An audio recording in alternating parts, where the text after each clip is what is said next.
Yes, sir. David Agosta, 6609 Prison Street. Madam Mayor, as you know, and as some of your fellow commissioners know, my wife had neck surgery last year, and some of y'all privately sent us good wishes and prayers, which we do thank you for, and she's gotten better. But I'd like to share something that I feel should be shared with the city.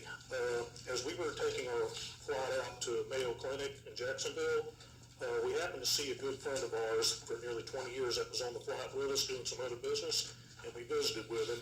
It was Congressman Jimmy Petronis. We caught up on some old times, asked how things were, and I felt I had to bring this up to him as a fellow Gulf Coast State College graduate. I shared with him about how 2 years ago, Commissioner Ayers said that he felt that my education was not equal to his. He graduated from major universities and therefore was a detriment to possibly holding public office. Well, Congressman Petronis completely disagreed with that and said that was an insult to Gulf Coast alumni. Now, I commend Commissioner Ayers for the $20,000 donation he made to the college, especially helping local Callaway residents that might get an opportunity like I and Congressman Petronis did.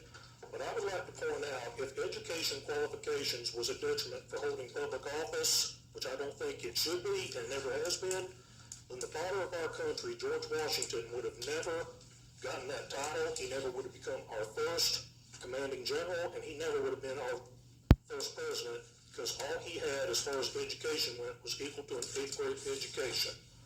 And I think Mr. Ayers still owes Gulf Coast alumni an apology for what he said. And if his $20,000 donation was an apology, good, but make it official. Thank you. Thank you. Anybody else want to say? I have something to say. Oh, go ahead. First place, I never said that. And I love it the way you make things up as you go along. You need to get over it. You lost the election, and it's over, okay?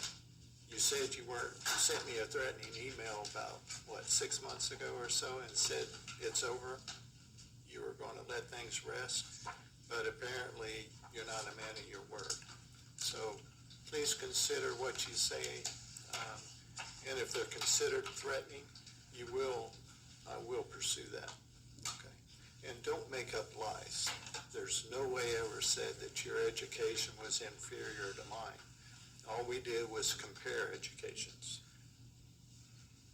Thank you, ma'am. Okay, we'll move on. Did anybody else want to say anything?